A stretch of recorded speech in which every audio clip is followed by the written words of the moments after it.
Cet après-midi-là, le soleil cognait fort sur les champs de mil du village de Kundara. Les autres villageois étaient rentrés pour la sieste, laissant le vaste terrain presque désert. Seuls Naomi et Quadio, le grand forgeron aux muscles saillants, continuaient à travailler côte à côte.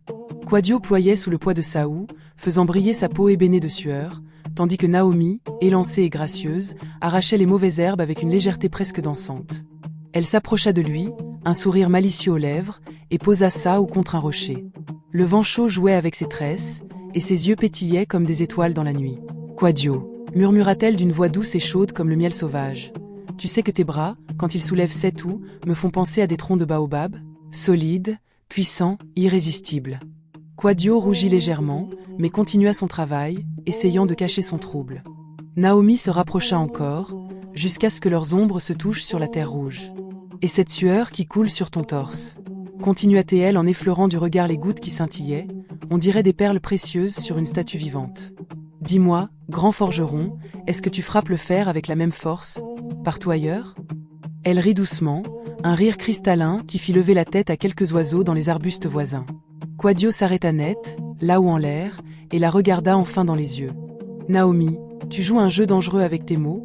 répondit-il d'une voix grave, mais un sourire naissait au coin de ses lèvres. Elle s'avança encore, si près qu'il pouvait sentir le parfum de sa peau mêlé à celui de la terre chaude. Dangereux ? Peut-être. Mais imagine, Quadio, ce que ses mains puissantes pourraient faire quand elles ne tiennent plus une houe, mais quelque chose de bien plus doux, de bien plus vivant. Elle laissa planer le silence, ses yeux plongeant dans les siens avec une intensité brûlante. Ce soir, dans ta case, je pourrais te montrer à quel point j'aime les hommes qui savent vraiment utiliser leur force. Quadio déglutit, le souffle court.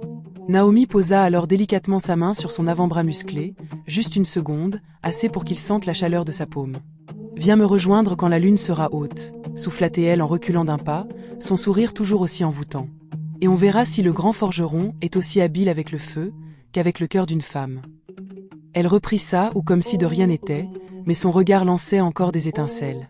Quadio, lui, resta planté là un moment, le cœur battant plus fort que son marteau sur l'enclume. Le soir venu, tout le village saurait que Naomi avait choisi sa proie. Mais cela, c'est une autre partie de l'histoire. La lune était pleine et ronde au-dessus du village de Kundara, baignant les cases rondes d'une lumière argentée. Quadio, le grand forgeron, n'avait pas fermé l'œil depuis les paroles brûlantes de Naomi dans les champs. Quand la nuit fut bien installée, il entendit un léger grattement à sa porte de bois. Il ouvrit, et elle était là, Naomi, drapée dans un pagne aux couleurs vives, ses épaules nues luisant doucement sous la lune, un sourire victorieux sur les lèvres. « Tu m'attendais, n'est-ce pas ?» murmura-t-elle en